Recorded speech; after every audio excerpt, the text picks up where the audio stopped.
coração puro. E renova o espírito inabalável. Não retires de nós o teu espírito.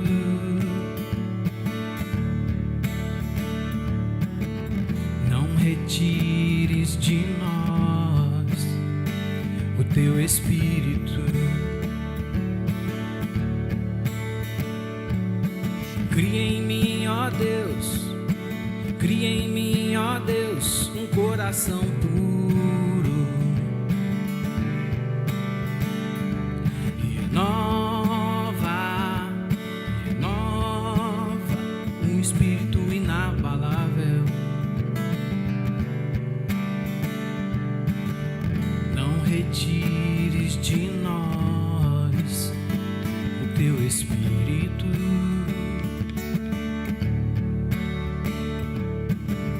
Não retires de nós o teu espírito. Quero aprender com os meus erros e não mais cometê-los. Sei que não vai ser tão fácil, mais difícil é continuar no erro e viver o mesmo desespero e ficar para trás.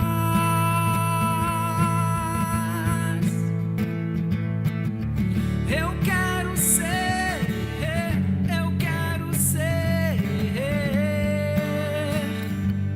um homem segundo o coração de Deus. Eu quero ser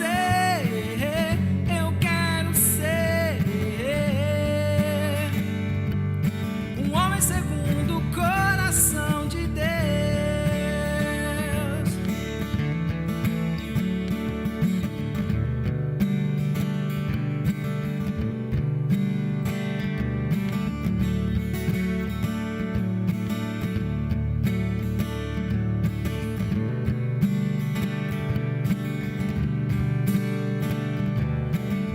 Eu quero ser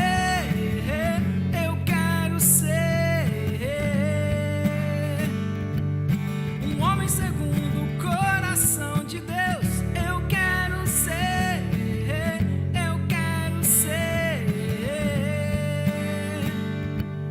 um homem segundo o coração de Deus. Um homem segundo o coração de Deus. Um homem segundo o coração de Deus.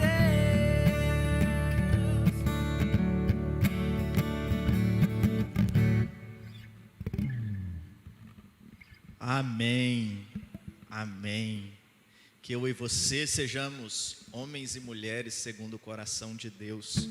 Boa noite para você que está conosco nesse encontro, em mais esse encontro de quinta-feira.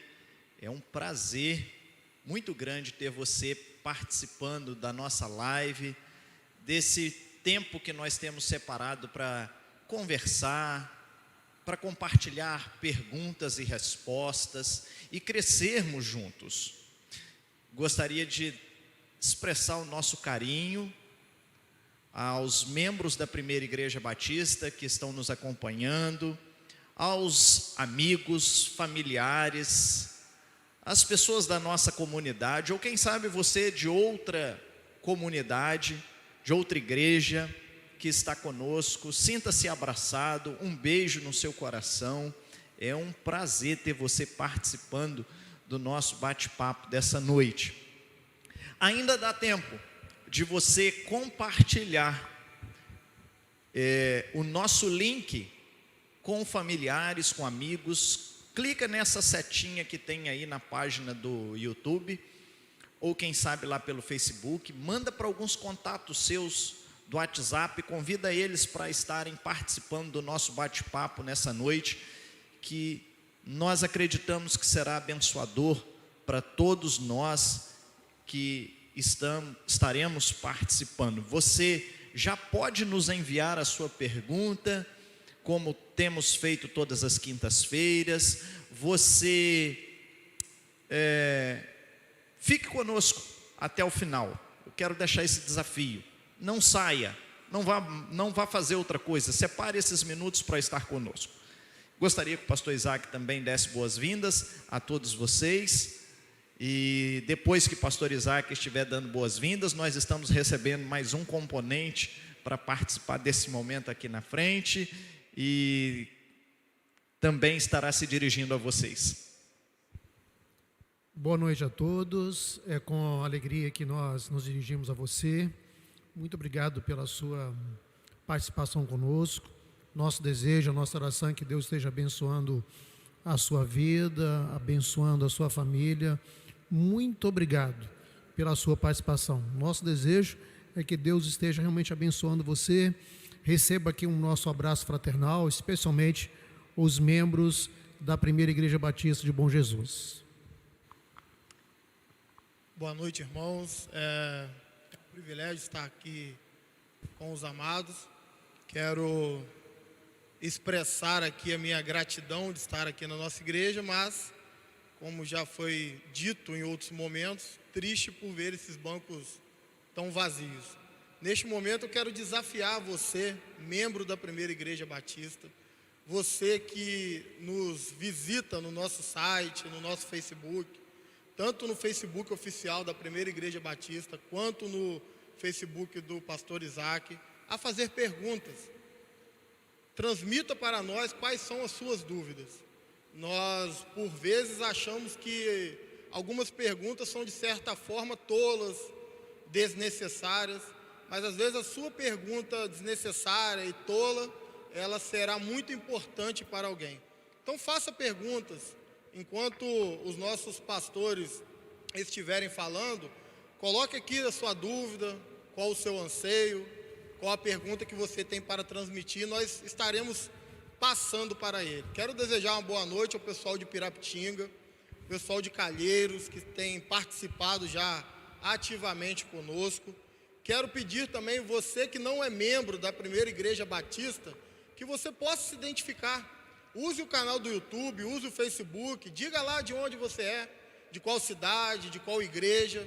Será um prazer ter você conosco, mas nós queremos também te identificar, saber quem está conosco nesta noite e nós possamos estar juntos nesse momento tão precioso que é estudando a Palavra de Deus. Então, fica aqui o meu desafio, faça perguntas nas nossas páginas que nós estaremos transmitindo aos nossos pastores.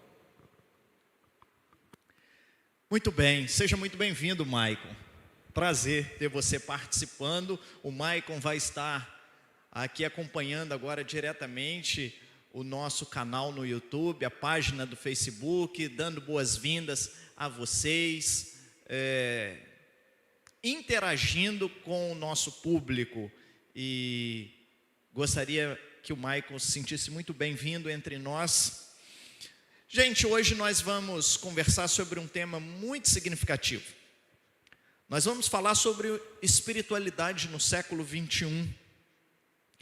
E, de uma forma muito especial, sobre algo que nós temos percebido, que é a supervalorização do sentir em detrimento do pensar, do conhecer. Nós temos percebido que vivemos um tempo onde a espiritualidade supervaloriza as experiências, os sentimentos, e pouco tem valorizado o conhecimento. Então eu queria convidar você não apenas a prestar bastante atenção e a se abrir para a reflexão, como também compartilhar perguntas dentro dessa temática. Eu queria começar, pastor Isaac, como temos feito todas as quintas, com a seguinte pergunta para o senhor. Eu ouvi recentemente essa colocação, e eu acho que tem tudo a ver com essa temática que nós estamos falando. Alguém disse que na Idade Antiga, quem dizia o que era a verdade era a igreja romana. Ao ponto de que as pessoas que não concordassem poderiam até mesmo ser queimadas em praça pública. Então a igreja romana tinha a prerrogativa de dizer o que era a verdade. Depois vieram os reformadores, que lutaram, e muitos pagaram com a sua própria vida para resgatar um princípio de que a verdade, quem deveria dizer o que é e o que não é a igreja. Essa prerrogativa é das Escrituras, da Bíblia Sagrada. Mas depois que o tempo foi passando, nós chegamos na pós-modernidade. E na pós-modernidade, nós não vemos mais a igreja determinando o que é a verdade, não mais a Escritura determinando o que é a verdade, mas o subjetivismo. Um tempo onde as pessoas dizem, eu acho, eu sinto que. Eu queria perguntar para o senhor acha que nós estamos vivendo um tempo em que nós precisamos, como os reformadores, resgatar o princípio de que é através das Escrituras que nós saberemos o que é a verdade? Que a verdade tem como fonte as Escrituras Sagradas? Eu creio que sim. Alguns escritores têm levantado essa tese de uma nova reforma.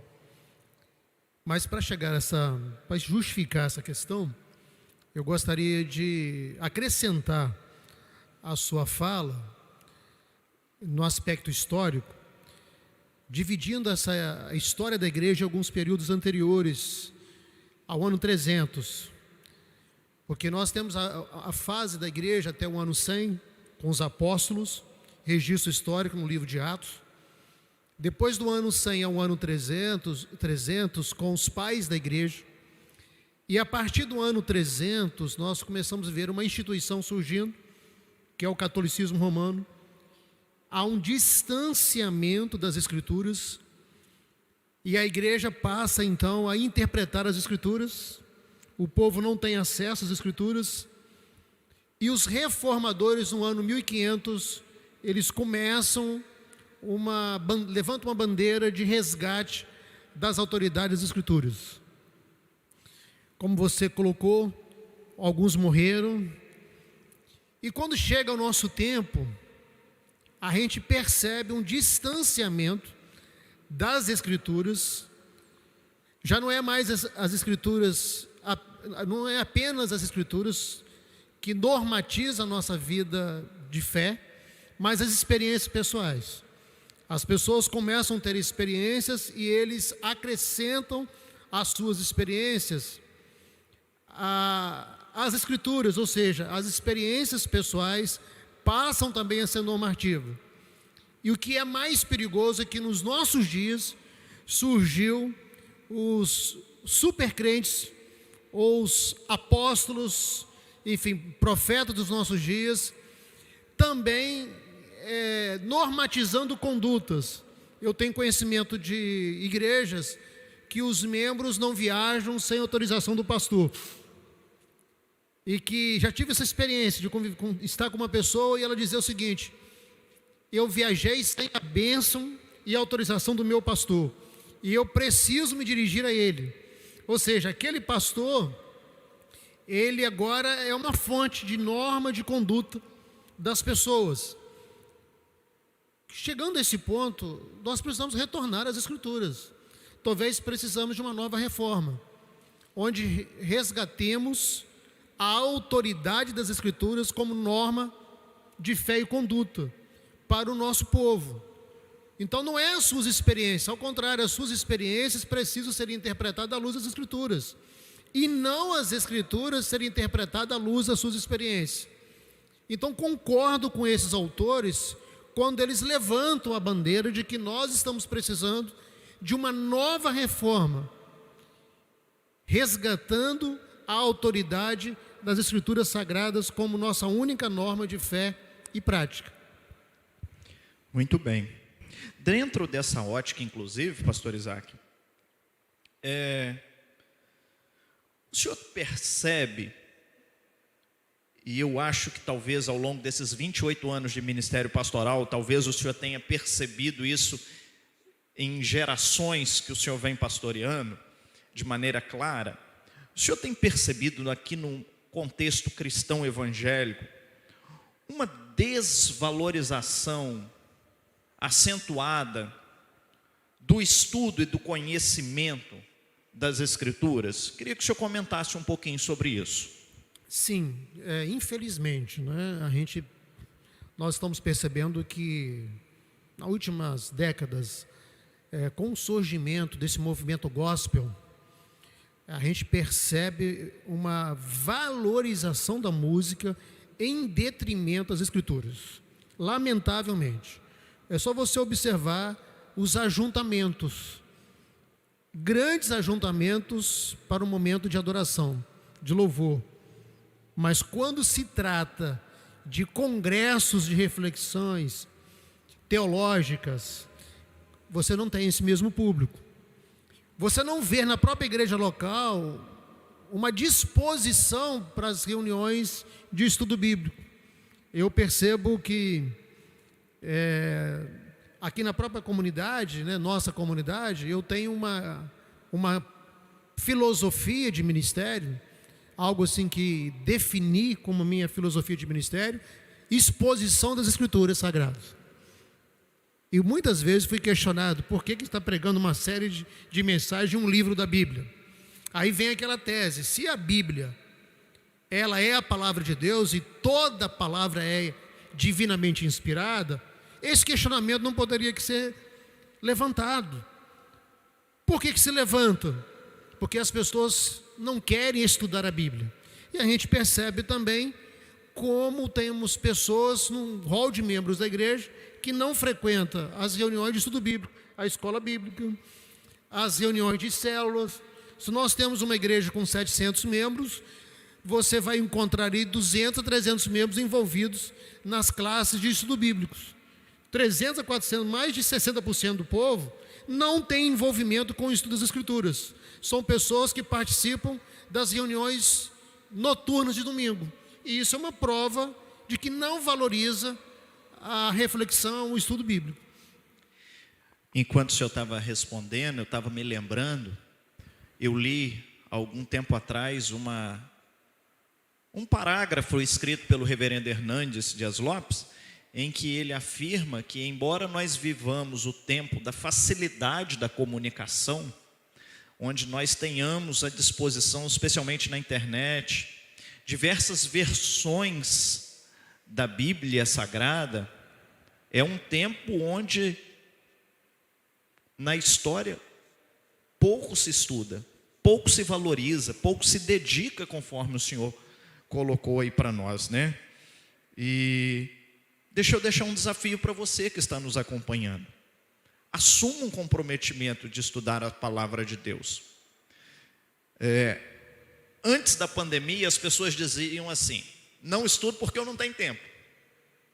E agora, muitas pessoas estão com a maior disponibilidade de tempo e continuam sem estudar. Então, o problema não é o tempo, o problema talvez seja você.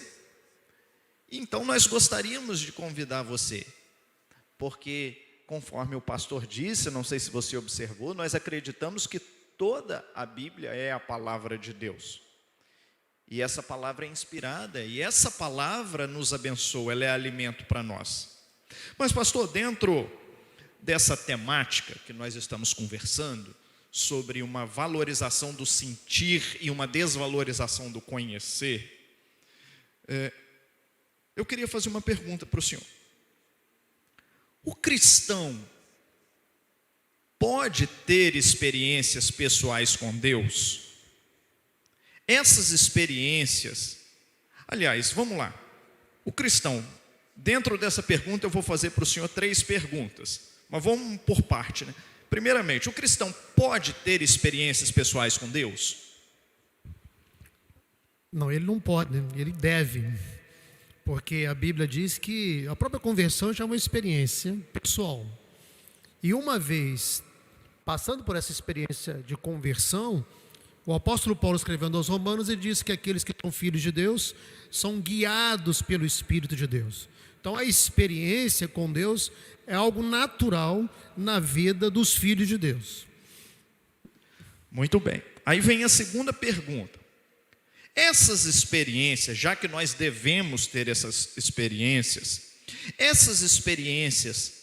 devem ser normativas para todas as demais pessoas? Qual a importância das Escrituras diante das experiências pessoais? As experiências, elas são indicativas. E elas não podem serem normativas para as outras pessoas, principalmente de condutas. Então, todos nós temos as nossas experiências, mas as nossas experiências precisam ser interpretadas à luz das Escrituras. Algo muito interessante, eu e você temos experiências todos os dias, mas eu preciso analisar se a minha experiência, se ela está em harmonia com a revelação de Deus, se é realmente o Espírito Santo de Deus que está me guiando, porque muitas vezes pode ser a minha percepção pessoal, o meu desejo, e eu atribuir a direção de Deus, quando na verdade não é Deus que está me dirigindo. E quando que eu sei que não é Deus? Quando aquela experiência não está em conformidade com a revelação bíblica, com as Escrituras. Quantas vezes eu desejo algo, estou fazendo, Deus está me dirigindo, mas no fundo você sabe que não está em harmonia com as Escrituras sagradas. Então as experiências são apenas indicativo de algo com Deus, na sua vida pessoal com Deus, do seu ministério, mas nunca normativa para as outras pessoas. Muito bem, muito bem.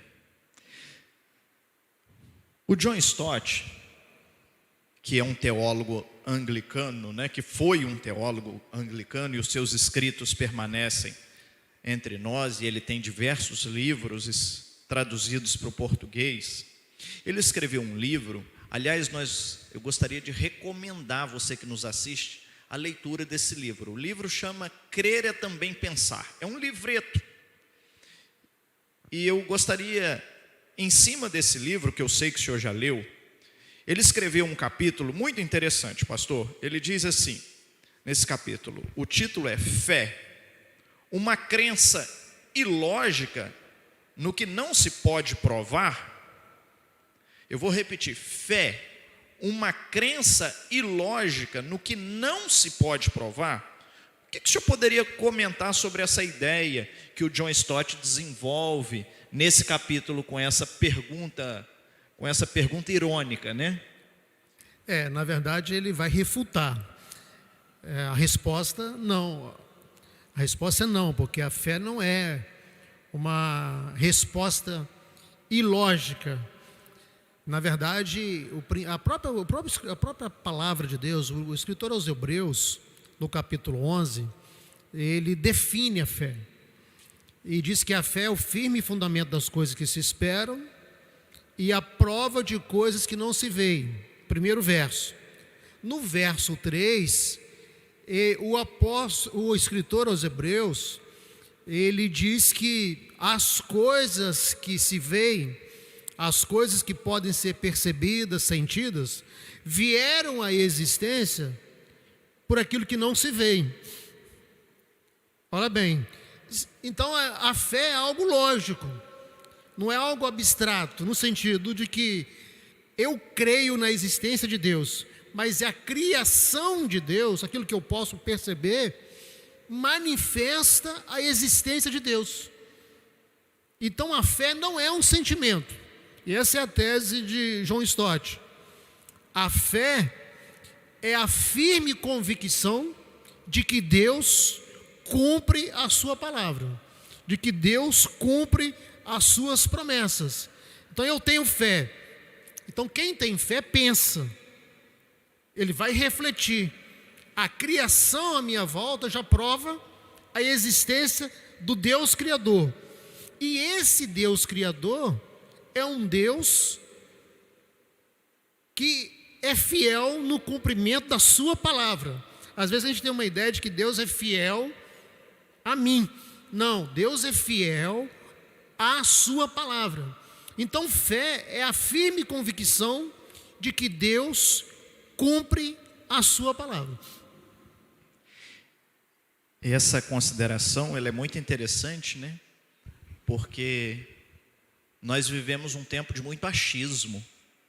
Nós fazemos as perguntas, às vezes, num estudo bíblico para as pessoas: o que você sabe sobre essa temática? E as pessoas dizem: eu acho que, e na verdade, não é eu acho que, as Escrituras dizem que. E pastor Leandro, e até nós já conversamos sobre esse tema aqui, é a questão da fé na fé. O objeto da fé. Eu tenho observado, e o João Stott trabalha também nesse livro, que é algo muito perigoso nos dias de hoje, principalmente em nossas igrejas, é essa confissão positiva. As pessoas confundem essa confissão positiva com fé, de fazer declarações, ficar reafirmando aquelas declarações, mas a fé que elas têm é nelas mesmas. Vai dar certo, vai dar tudo certo. Todos os dias você levanta dizendo que vai dar certo.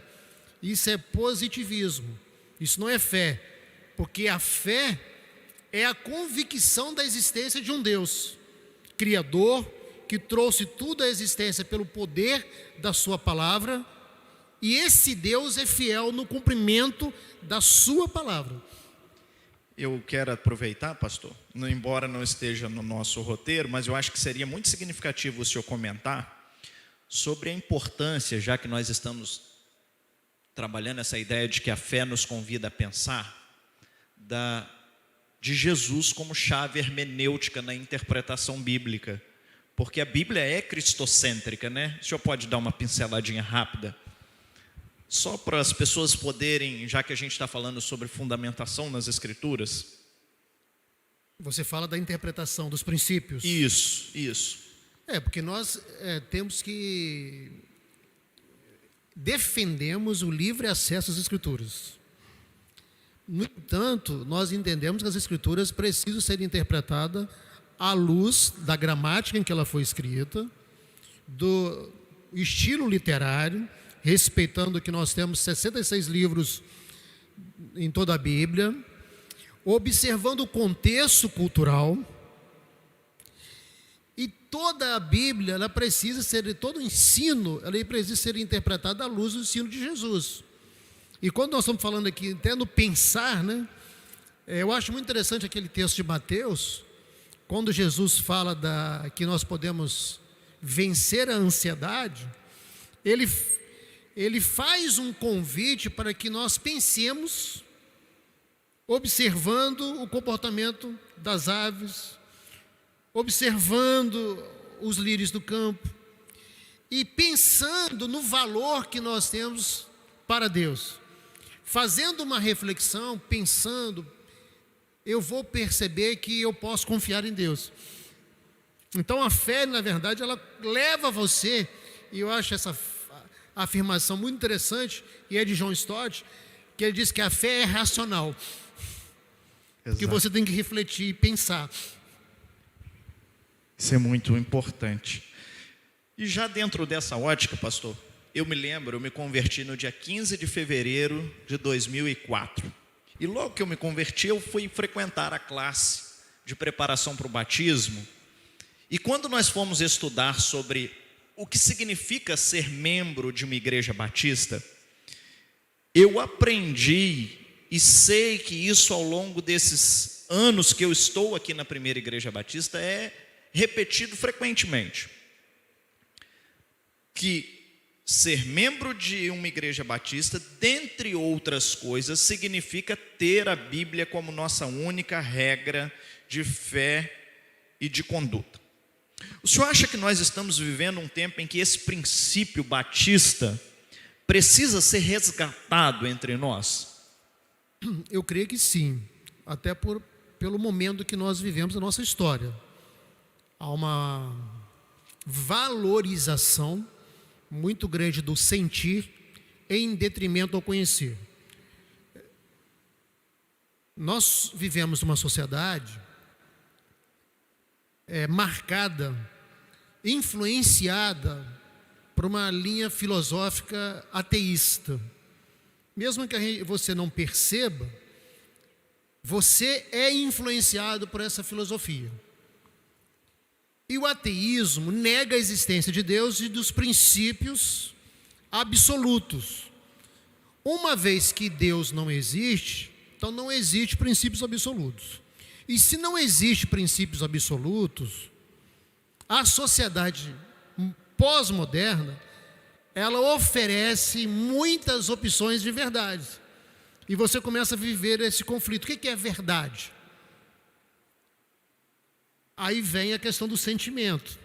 O sentimentalismo faz com que você decida pela sua verdade de acordo com sentir. Eu sentir prazer, isso me faz bem. Aí você começa a conduzir as suas decisões, tomar decisões, a sua vida, fundamentando no sentimentalismo, porque não há princípios absolutos. E, infelizmente, essas filosofias têm influenciado o comportamento da teologia e têm influenciado nossas igrejas. É muito comum nós observarmos pessoas tomando decisões, eu me sentir bem, eu acho que isso é certo. Aí vem um relativismo ético. O que é certo, o que é errado? Há coisas que eu digo que é certo e você pode dizer é errado. Então nós precisamos de um parâmetro. E o parâmetro, a norma, é a Bíblia. E se nós perdermos esse parâmetro de regra, de fé, de prática, a gente vai viver como o mundo vive. Um mundo relativista, não sabe o que é verdade, cada um busca a sua própria verdade. Um mundo que oferece muitas verdades, mas como igreja, nós precisamos reafirmar que nós temos uma verdade. E que essa verdade é a revelação de Deus, a sua palavra, as Sagradas Escrituras. E para nós, as Sagradas Escrituras, ela é a única regra de fé e prática. Muito bem. Dentro dessa fala, e aí eu estou caminhando aqui para a nossa última pergunta do nosso roteiro, eu acho que essa última pergunta, ela fecha esse tempo aqui de uma forma bem significativa, porque nós estamos destacando para os nossos ouvintes sobre a importância do conhecimento, o valor do conhecer as Escrituras. Porém, o conhecer as Escrituras não é um fim em si mesmo. Ele é um meio para nós conhecermos a Deus, ele é um meio para nós colocarmos em prática. E aí, dentro dessa ótica, pastor Isaac, eu queria que o senhor compartilhasse com a gente aí o seguinte: o senhor definisse esses temas para que muitos que estão nos acompanhando, que não saibam, possam entender, e comentasse essa pergunta: a nossa ortopraxia, ela tem caminhado distante da nossa ortodoxia? Eu creio que sim, mas deixa lá definir, né? Ortodoxia é o ensino correto, é a doutrina. E a ortopraxia é a prática desse ensino. No meio batista, é algo, eu acho hoje, preocupante. As igrejas batistas, elas são autônomas. E, infelizmente, a gente tem percebido que as práticas em nossas igrejas, elas não têm harmonia. Nós temos uma declaração doutrinária, que é a declaração doutrinária da Convenção Batista Brasileira, onde todas as igrejas batistas filiadas à convenção declaram aceitar aquelas doutrinas, mas na hora de colocarmos essas doutrinas em práticas, a gente observa uma dicotomia de uma igreja para outra, porque aí vem a interpretação do pastor. E olha, pastor Leandro, eu tenho, nesse período de pandemia, eu tenho visto coisas assustadoras para o meu entendimento da minha ortodoxia como batista. Eu vi batismo online, celebração de ceia online, crentes batistas falando que receberam o Senhor Jesus. Recebi o Senhor Jesus, ou seja, alguém levou os elementos simbólicos da celebração da ceia, e a pessoa já está entendendo que ele está recebendo Jesus. Na verdade, a nossa ortodoxia diz que os elementos da ceia são símbolos.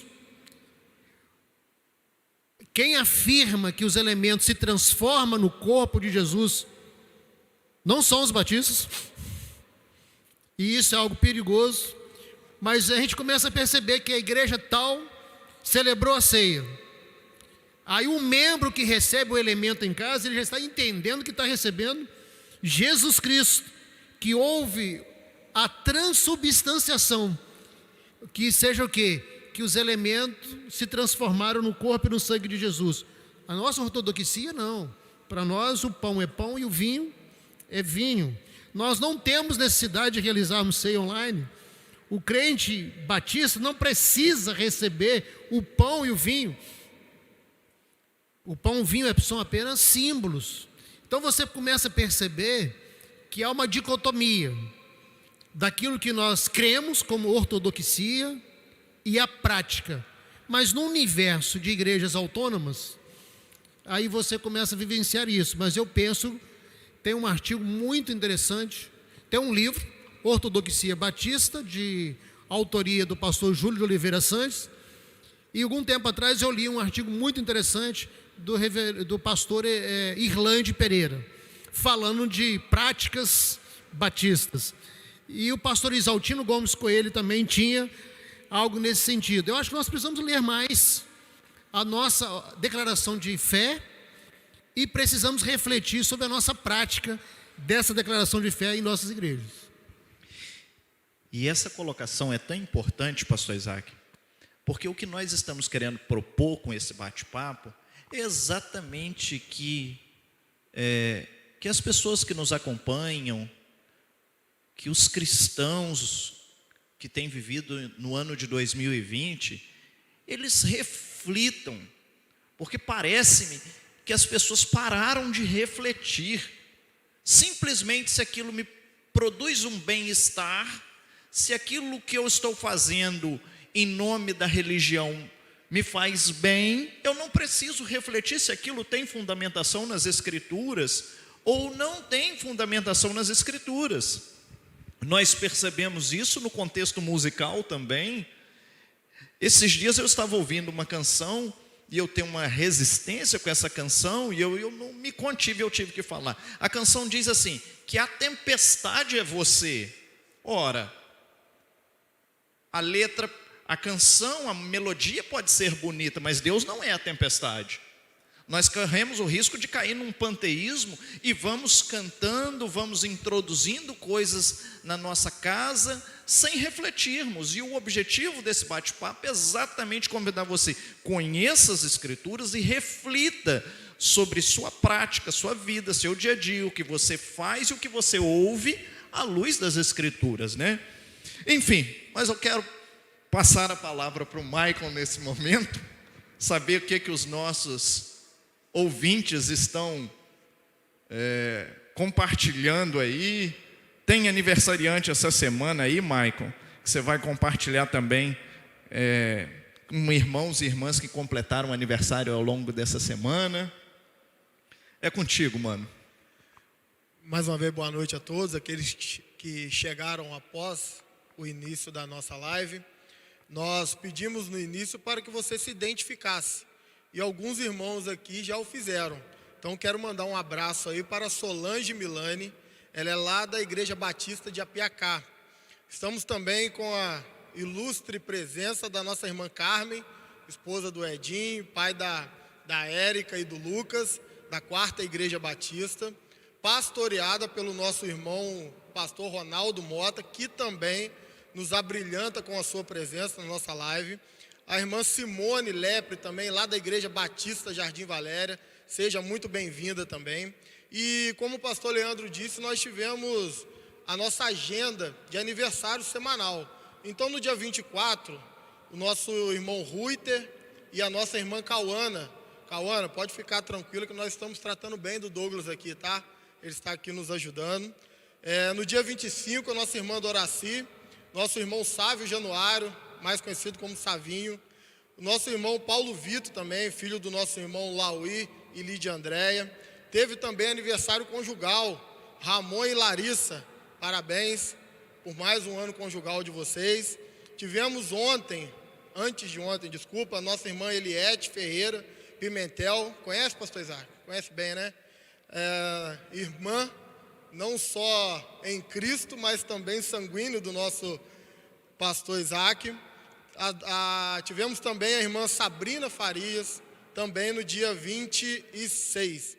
Ontem, dia 27, a nossa diaconisa Marise Godoy e o nosso irmão Benedito Lazzarini. Hoje está aniversariando o nosso irmão Lucas, neto da Lucinha, do Zé Luiz. Então, parabenizar ele pelo seu dia, pelo Senhor ter acrescentado mais um ano na sua vida. Amanhã estará aniversariando a nossa irmã Ana Cláudia, a nossa irmã Alcenira, ou mais conhecido como Nira, e o nosso irmão Liedson. Liedson recentemente se achegou para a nossa igreja, batizou agora recentemente. Já deixo de antemão meus parabéns para você. No dia 30 temos mais um aniversário conjugal do nosso irmão Wagner e Raquel. E no dia 31, domingo, da nossa irmã Filés. Ela não se encontra mais com a gente na cidade, está na cidade de São José dos Calçados. Então o pessoal de Calçado aí, se alguém via Filés na rua aí, deu parabéns a ela. E também a nossa irmã Úrsula, esposa do nosso irmão Rafael. Se vocês não se atentaram, eu pulei uma data. No próximo sábado, nós temos uma pessoa não diferente das outras, mas também muito especial para a nossa igreja. Mas esse nome a ser revelado e os parabéns antecipados a ser dado, eu quero convidar o nosso presidente do Corpo Diaconal, nosso irmão George, e ele vai estar passando para os irmãos qual nome foi esquecido, que estará completando mais um aniversário, mais um ano de vida no próximo sábado, dia 30.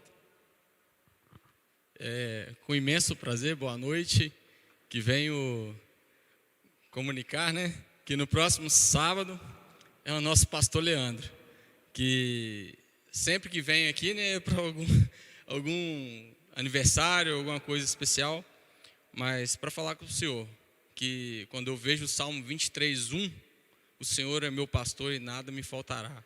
Ali o salmista diz que ele não se caracteriza a ovelha como animal, mas sim pelos seus discípulos e pastores. Então, quando a gente vê um bom pastor, a gente siga-o, porque ele vai levar a gente para os bons caminhos. É assim que eu vejo você, pastor Leandro, e o pastor Isaac, porque não só como o pastor Leandro aqui representado, mas sim como Leandro lá fora, uma pessoa íntegra e respeitada, e que zela a família e a família da igreja. Tá bom? Feliz aniversário, que Deus continue te abençoando e te guardando grandemente. Tá bom? Obrigado, gente. É horrível a gente não poder dar um abraço, Constrangedor. Mas obrigado, quero agradecer pela homenagem, agradecer à igreja pelo carinho, não só comigo, como com a minha família. Muito obrigado. Para mim, não é um peso, não é um fardo ser pastor, muito pelo contrário, é um privilégio, é uma bênção, e sou muito grato a Deus pelo privilégio de ser pastor aqui na comunidade Primeira Igreja Batista. Obrigado à Primeira Igreja Batista, obrigado aos irmãos aqui presentes por todo o carinho, pelas orações. Obrigado, é a minha palavra nesse momento. No próximo sábado eu estarei alcançando a maioridade civil, tá bom? Eu sei que a aparência é essa, mas se Deus permitir eu vou estar completando 37 anos.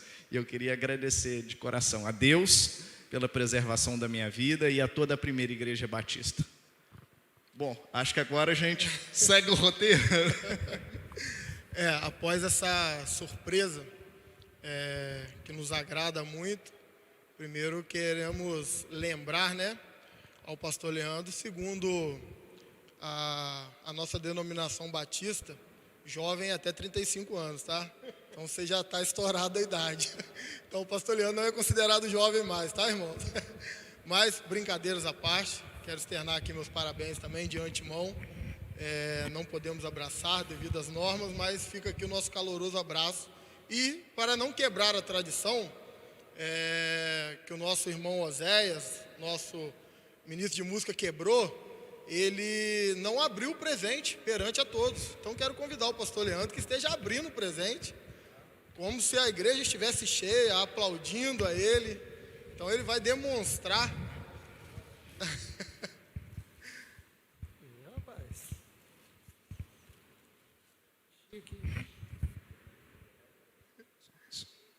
Fecha aqui. Fecha aqui, por favor. Põe na tela, por favor. Muito obrigado, hein? Muito obrigado. Eu sou muito fã de tênis, de calçados. Obrigado. Obrigado às irmãs que escolheram. Meus irmãos, vamos passar agora para as nossas perguntas. Então, a primeira pessoa a fazer uma pergunta aqui foi a nossa irmã Cleone Brandão. Quero mandar um abraço à irmã Cleone, juntamente com Edinho, todos os seus 3 filhos. A irmã Cleone, ela faz a seguinte pergunta. Quem não estiver alinhado com a Bíblia, com a palavra de Deus, poderá correr o risco de se confundir nesse novo tempo de provação? Pois bem, pastor Leandro, essas perguntas são também dirigidas a você. Então, passando aí um momento do presente, fica atento.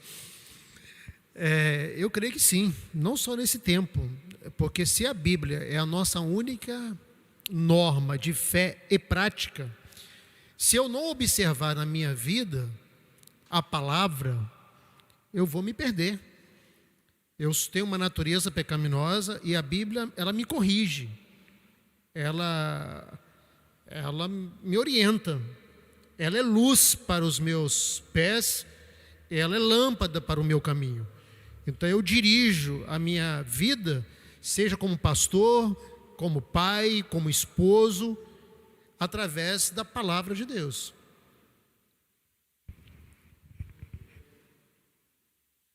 Muito bem. Para quem trabalha no som, deixar um microfone desligado é até quase que um crime, né, seu Alex? Daqui a pouco o Alex vai me perseguir aqui.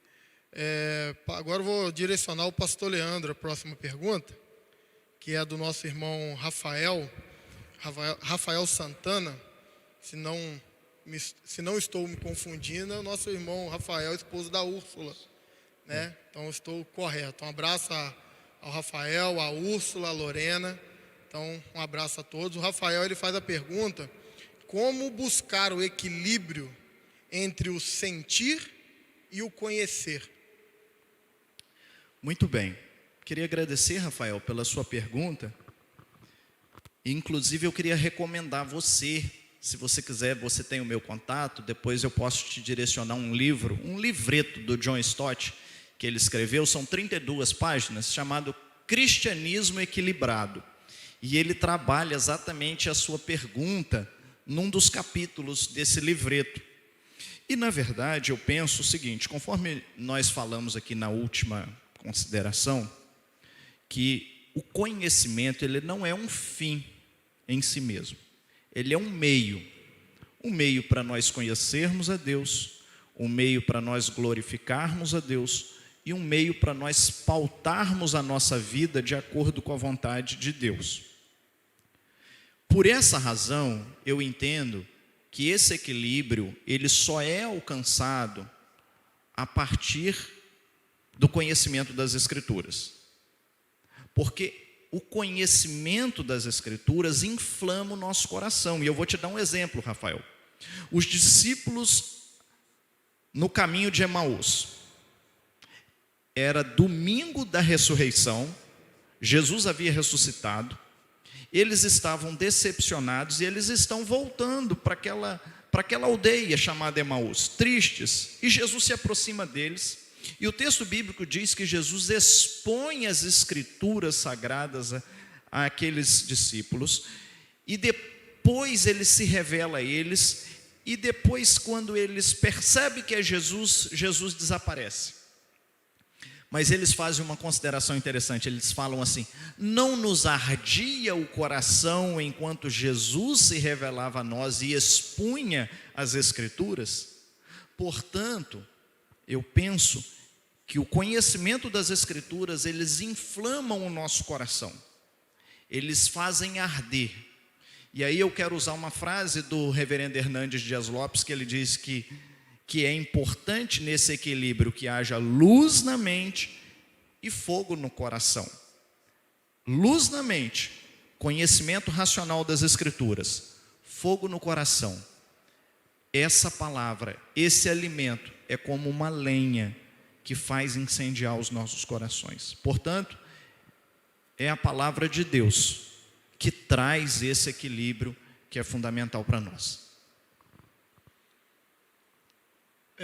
Temos uma outra pergunta aqui. Nosso irmão Newton José Ribeiro Júnior, mais conhecido como Juninho, esposo da Thelma, ele vem primeiro agradecer aos irmãos pela visita que ele recebeu ontem do Ministério de Louvor da nossa igreja, e ele faz uma afirmação. Quero externar agora o pastor Isaac, vamos fazer esse bate-volta. Ele faz uma afirmação que no momento que ele recebeu a visita do grupo de louvor da nossa igreja, devido, para quem não sabe, o Juninho teve um procedimento cirúrgico bem simples, mas está de repouso em casa, está bem, graças a Deus, e recebeu uma visita ontem do grupo de louvor. E ele afirma aqui que ele sentiu a presença do Espírito Santo naquelas pessoas a qual foram lhe fazer uma visita, especificamente o grupo de louvor da PIB. Então ele quer saber se é possível, qual o sentimento que ele teve, se tem como explicar isso, o porquê que ele sentiu essa presença do Espírito Santo na vida daqueles irmãos. Olha bem, não há, esse sentir é subjetivo, não há como explicar. Mas são experiências como nós já trabalhamos aqui hoje. É uma experiência pessoal, é uma indicação para ele. Deus poderia, pode, como talvez tenha falado com ele de uma forma especial naquele momento, através das canções que ele estava ouvindo. Então essas experiências, elas nos acompanham ao longo da nossa caminhada como crente em Jesus.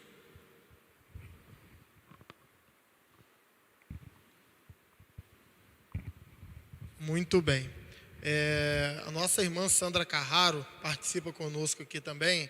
Um grande abraço à Sandrinha, ao nosso Fernando Carraro. Que Deus continue abençoando vocês. Quero parabenizá-los pela disposição. Eu fico envergonhado com a disposição de vocês dois, os exercícios que vocês postam nas mídias sociais. Então quero aqui parabenizá-los. E a Sandra Carraro, pastor Leandro, ela pergunta qual a relação entre a fé cristã e a religião. E eu quero estender não só qual a relação, mas qual a diferença da fé cristã para a religião. Então, muito generosa a pergunta da Sandra, que nós precisaríamos talvez de horas para respondê-la, mas eu vou tentar resumir, porque religião, como nós estamos falando hoje de espiritualidade, religião é uma palavra que vem, cujo significado é religare. Religar o ser humano a um ser superior, fazendo uma definição dentro de todas as religiões existentes. Então o ser humano, ele é um ser espiritual. Ele foi criado à imagem e semelhança de Deus, e uma das expressões dessa semelhança é a sua espiritualidade. Mas não são todos os seres humanos que têm uma espiritualidade cristã. Portanto, o ser humano, ele é um ser religioso, por natureza. ele busca um relacionamento com Deus, ou com um Deus, e muitas vezes ele não consegue identificar esse Deus e coloca esse Deus em algum objeto. Daí João Calvino dizer que o homem é uma fábrica de ídolos, uma fábrica de deuses. Mas a fé cristã, ela dentro da ótica filosófica, ela pode ser considerada como mais uma religião, o cristianismo. Mas quando nós olhamos para as Escrituras, Sandrinha, nós percebemos o seguinte, que as Escrituras nos convidam a termos uma fé viva, uma fé que supera as práticas da religiosidade. Conforme o pastor Isaac acabou de falar, não uma fé na fé, mas uma fé em Jesus Cristo, como Deus encarnado, que veio a esse mundo para trazer redenção e trazer restauração ao ser humano, oportunizando esse ser humano ter um relacionamento pessoal com Deus e vivenciar a vontade de Deus aqui na terra, consciente de que sua vida não se limita aos anos de vivência aqui nessa terra. Portanto, eu diria que religião é uma coisa, fé cristã é outra completamente diferente. E nós não somos convidados a sermos religiosos do cristianismo, nós somos convidados a sermos discípulos de Jesus. E esse discipulado inicia através da fé na pessoa de Jesus Cristo, onde nós experimentamos um nascer de novo e temos a oportunidade de vivenciar e experimentar a verdadeira vida e um relacionamento com o verdadeiro Deus. A fé cristã, e eu termino assim, na verdade a fé cristã, ela traz o verdadeiro sentido à palavra religião, porque se religião significa religare, o apóstolo Paulo fala que Jesus Cristo é o conciliador, é Ele que veio trazer reconciliação e vida a todo ser humano. Portanto, entre fé cristã, fé em Jesus e religião, não tenha dúvidas, escolha sempre a fé em Jesus, escolha sempre a fé cristã. Muito bem. Nós estamos encaminhando para as últimas perguntas que foram feitas para nós. Nós temos mais 2 perguntas, ainda dá tempo. Corre lá na nossa página oficial da Primeira Igreja Batista no Facebook ou no nosso canal do YouTube e faça uma pergunta. A próxima pergunta é para o pastor Isaac. Quero passar para ele essa pergunta. A Miriam Costa, ela faz a seguinte afirmação: pastor, com o desdobramento dessa pandemia, muitas vidas já se foram. O que o senhor pensa ou acha de muitas pessoas nesse período estão perdendo suas vidas, mesmo conhecendo a Bíblia, sendo conhecedores da palavra, mas elas não tiveram uma experiência verdadeira com Cristo, elas não se converteram, elas não aceitaram a Jesus. O que o senhor pensa nesse momento em que a gente passa pelo medo, pela angústia, medo da morte, a angústia de não saber o que vai acontecer? Acredito que a Miriam queira se expressar dessa forma. O que o senhor pensa de muitas pessoas conhecerem a Bíblia, mas não aceitarem a Jesus verdadeiramente nesse momento? Olha, Marcos, se eu entendi, as pessoas que perderam suas vidas, se elas não tiveram um encontro com Cristo, enquanto com vida, infelizmente, elas perderam a oportunidade da salvação. Eu penso em relação à igreja, que é um tempo oportuno para nós compartilharmos a mensagem da salvação por meio da fé em Cristo Jesus, para que não venhamos a lamentar a morte de pessoas que morreram sem Cristo, porque o fato de conhecer a Bíblia não garante a pessoa, isso é religiosidade, a salvação. Salvação é graça, por meio da fé em Cristo Jesus. Muito bem. Quero saudar aqui também a nossa irmã Iris, lá da Igreja Batista de São José do Calçado, esposa do Serginho. Como sempre, a Iris chegou atrasada, né? Mesmo que seja na live, ela chega atrasada. Brincadeiras à parte, um abraço a Iris e toda a sua família. A última pergunta que foi feita aqui, ela acredito que mais que uma dúvida, né? De como que a igreja procede. Aí quero deixar para qual dos dois pastores que quiserem responder. A irmã Iona Tavares, ela quer tirar uma dúvida da seguinte forma: como que procede dentro da Igreja Batista? Talvez eu possa falar da nossa igreja, que é o nosso regimento interno. Como que a igreja procede quando um cristão que foi batizado aqui não tem uma postura que condiz com a sua fé? Acredito que ela deve estar afirmando no dia a dia. Ela cita aqui até que não anda conforme as escrituras fora da igreja. E ela pergunta no final como que a igreja procede com essa pessoa. Queria que o senhor respondesse aí, um dos pastores, como que nós, da nossa igreja, primeira igreja batista, tá, gente? Como que nós procedemos com essas pessoas. Então, Iona, vamos lá. Qual é o procedimento que nós adotamos aqui enquanto primeira igreja batista? Primeiro, nós partimos do princípio de que se uma pessoa se converte, automaticamente ela passou por uma experiência de regeneração.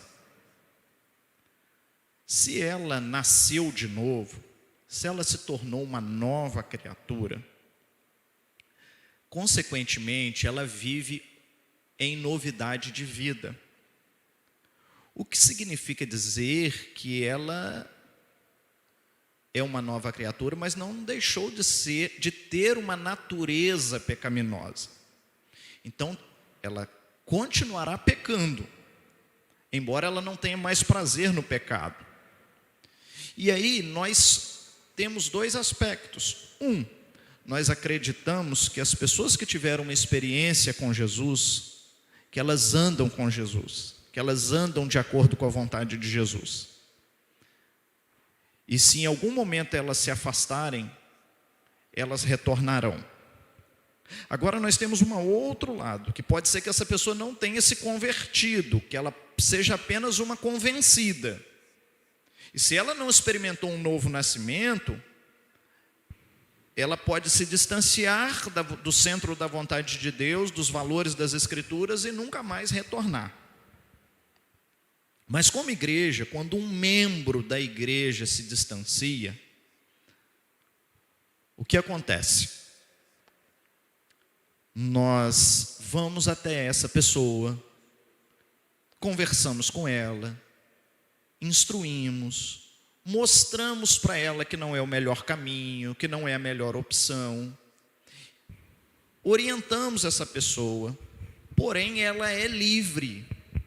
E com a própria atitude dela, ela pode falar assim: não, quero continuar fazendo isso.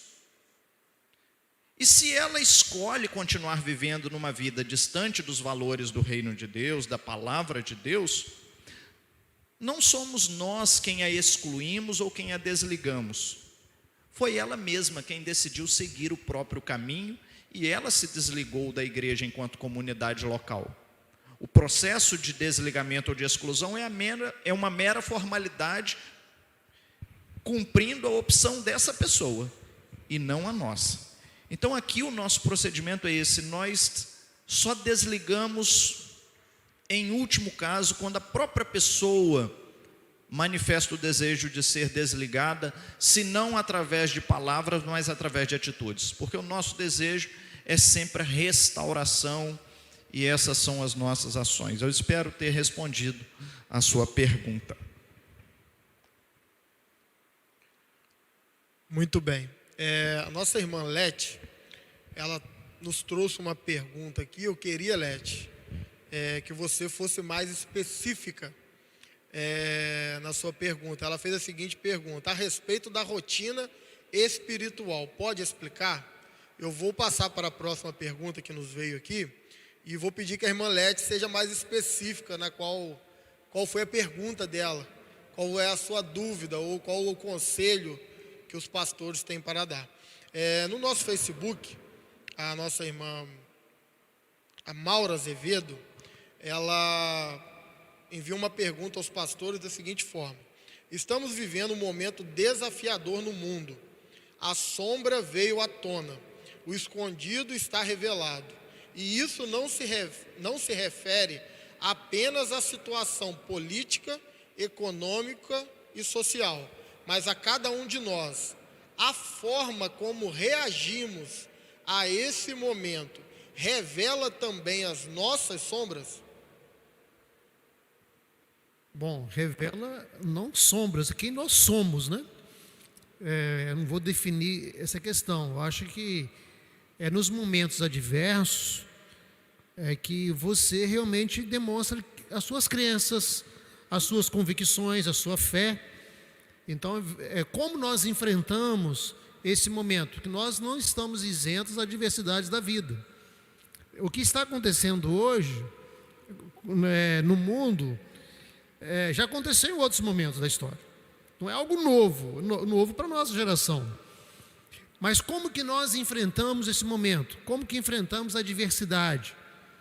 Revela realmente quem nós somos e revela também a nossa convicção de fé.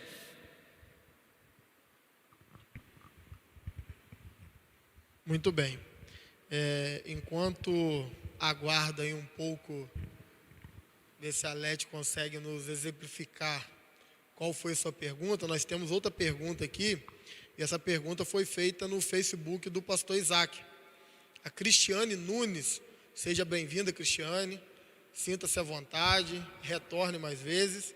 Ela faz a seguinte pergunta: boa noite, irmãos. A pessoa que foi salva, ela pode perder a salvação? Então, Cristiane, muito boa a sua pergunta. Embora exista um grupo evangélico que afirme ser possível a perda da salvação, enquanto batistas e enquanto Primeira Igreja Batista de Bom Jesus, ministério pastoral aqui da Primeira Igreja Batista, nós podemos afirmar para você que, à luz das Escrituras, uma vez salvo para sempre. E eu vou citar um único versículo para você entender. Efésios capítulo 2 diz assim: porque pela graça vocês são salvos, mediante a fé.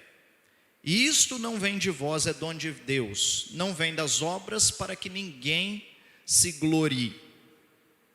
Portanto, salvação é graça, é favor imerecido.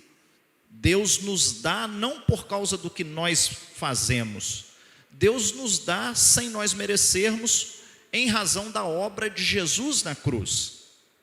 Portanto, se eu disser para você que nós perdemos a salvação, e provavelmente o raciocínio é: nós perdemos a salvação porque nós estamos fazendo isso ou deixando de fazer aquilo, nós deixamos a salvação da graça e passamos para a salvação meritória. Então eu perco por causa do que eu fiz ou que eu deixei de fazer. Então ela passa a ser conquistada pelos meus méritos. E salvação, a Bíblia é muito clara, ela é obra exclusiva da graça de Deus, através da obra redentora de Jesus na cruz, que nós recebemos mediante a fé no sacrifício de Jesus. Portanto, uma vez salvo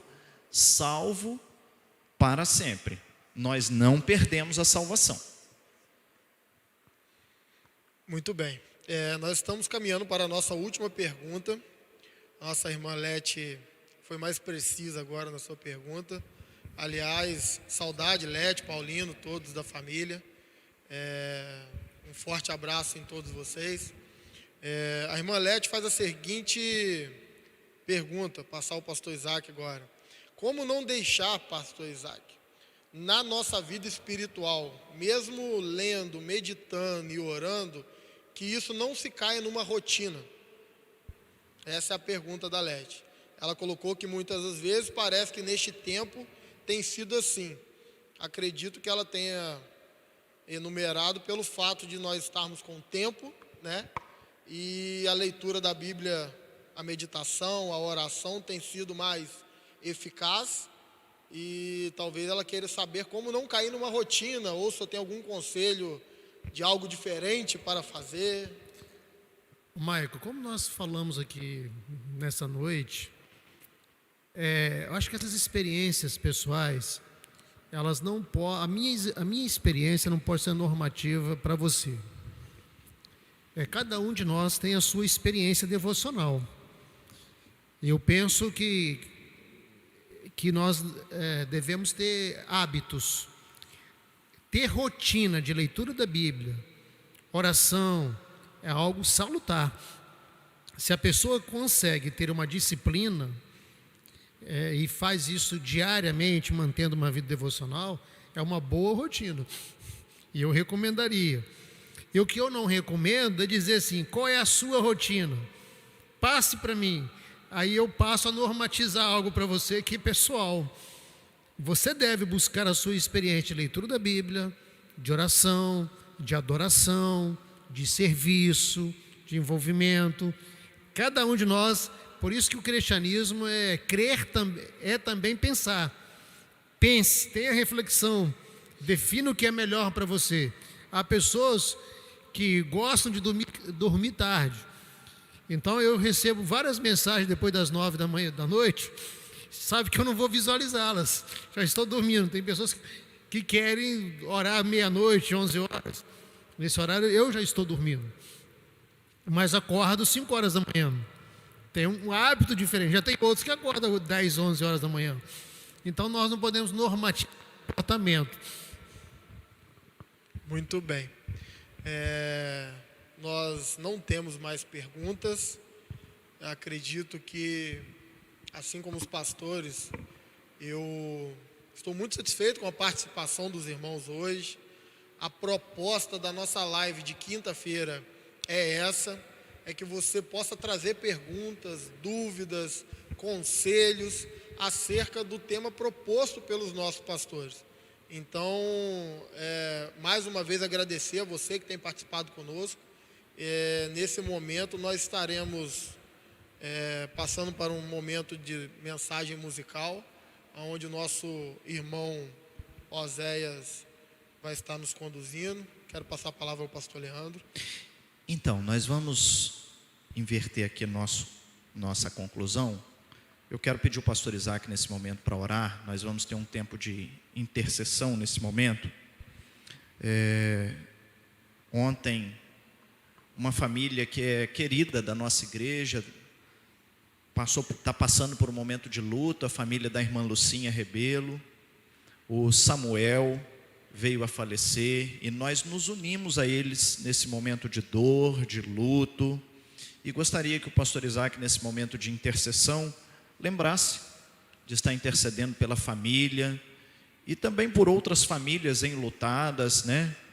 Pessoas que talvez estão enfermas, pelas pessoas que nos acompanham. E eu queria convidar você, nesse momento, a fechar os seus olhos e participar conosco desse momento de oração e intercessão. Vamos orar, meus irmãos.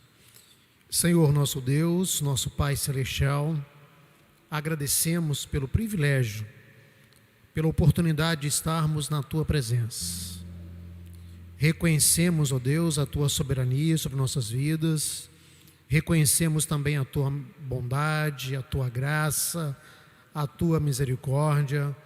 Muito obrigado, Deus, porque até aqui o Senhor nos ajudou, e louvado seja o Teu santo e bendito nome. O Senhor é o único digno de receber a nossa adoração, o nosso louvor. Ó Deus Todo-Poderoso, nós intercedemos também ao Pai por aqueles que sofrem, pelos enfermos. A nossa oração é que o Senhor esteja visitando, abençoando, restaurando a saúde. Intercedemos pelas famílias, coloque a tua mão poderosa sobre cada família. Ó Deus, também intercedemos pela vida da Lúcia, da sua família, por esse momento de luto, de dor. Que o Senhor traga conforto, consolo. O Senhor é um Deus de toda consolação, é Pai de misericórdia. Que a tua mão poderosa esteja sobre aquela família, trazendo conforto, consolo. Nós intercedemos pela nossa igreja, por cada membro, nesse tempo de distanciamento. Que o Senhor continue, ó Deus, ministrando a cada coração, e que continuemos sempre firmes, ó Deus, no Senhor. Que o teu Espírito traga entendimento, clarifique a tua verdade, a tua palavra, e que a nossa fé, ó Deus, seja acrescentada a cada dia. Que tenhamos a firme convicção de que o Senhor é um Deus fiel, um Deus que cumpre a palavra, cumpre as promessas, e nós descansamos, ó Deus, na fidelidade do Senhor, na bondade do Senhor. Receba a nossa oração, a nossa gratidão, e nós oramos, ó Pai, agradecidos, confiados no nome e no poder de Jesus. Amém. Amém, amém. Nós estamos caminhando para os minutos finais. Quero agradecer a você que esteve conosco, que Deus possa continuar abençoando a sua vida. Quero deixar um convite para você estar conosco no próximo domingo às 18 horas, participando do nosso culto ao vivo, online. Se esse bate-papo abençoa a sua vida, ou outros bate-papos de quinta-feira, compartilhe, mande o link para que essas pessoas que talvez venham à sua mente possam ser abençoadas também por meio da meditação na palavra de Deus. Quero agradecer a toda a equipe que está aqui nos abençoando para que a gente possa estar ao vivo com vocês. Tem várias pessoas aqui nos servindo, que vocês não veem, mas nós vemos, e nós queremos agradecer a todos eles e desejar que Deus te abençoe, que você tenha um ótimo final de semana, e se o Senhor permitir, no domingo às 18 horas nós vamos estar juntos aqui. Pastor Isaac, alguma palavra final? Agradecer você que participa conosco dessa live, agradecer aqui o Alex, o Edgar, o Wellington, o Douglas, o Adriano. Muito bom ver o Adriano aqui nessa noite. George, que também participa conosco. A nossa oração é que o Senhor nosso Deus esteja abençoando a sua vida e a sua família. Um grande abraço a todos.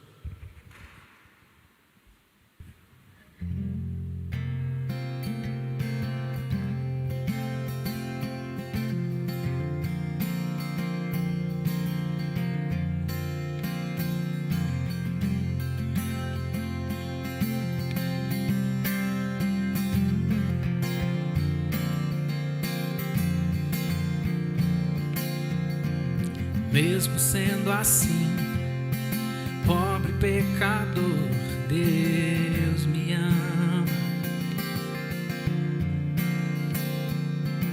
Mesmo sendo falho, mesmo sem merecer, Deus me ama.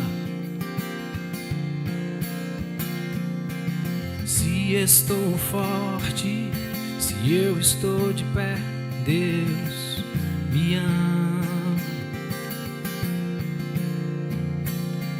Se estou fraco, se eu estou caído, Ele não deixa de me amar.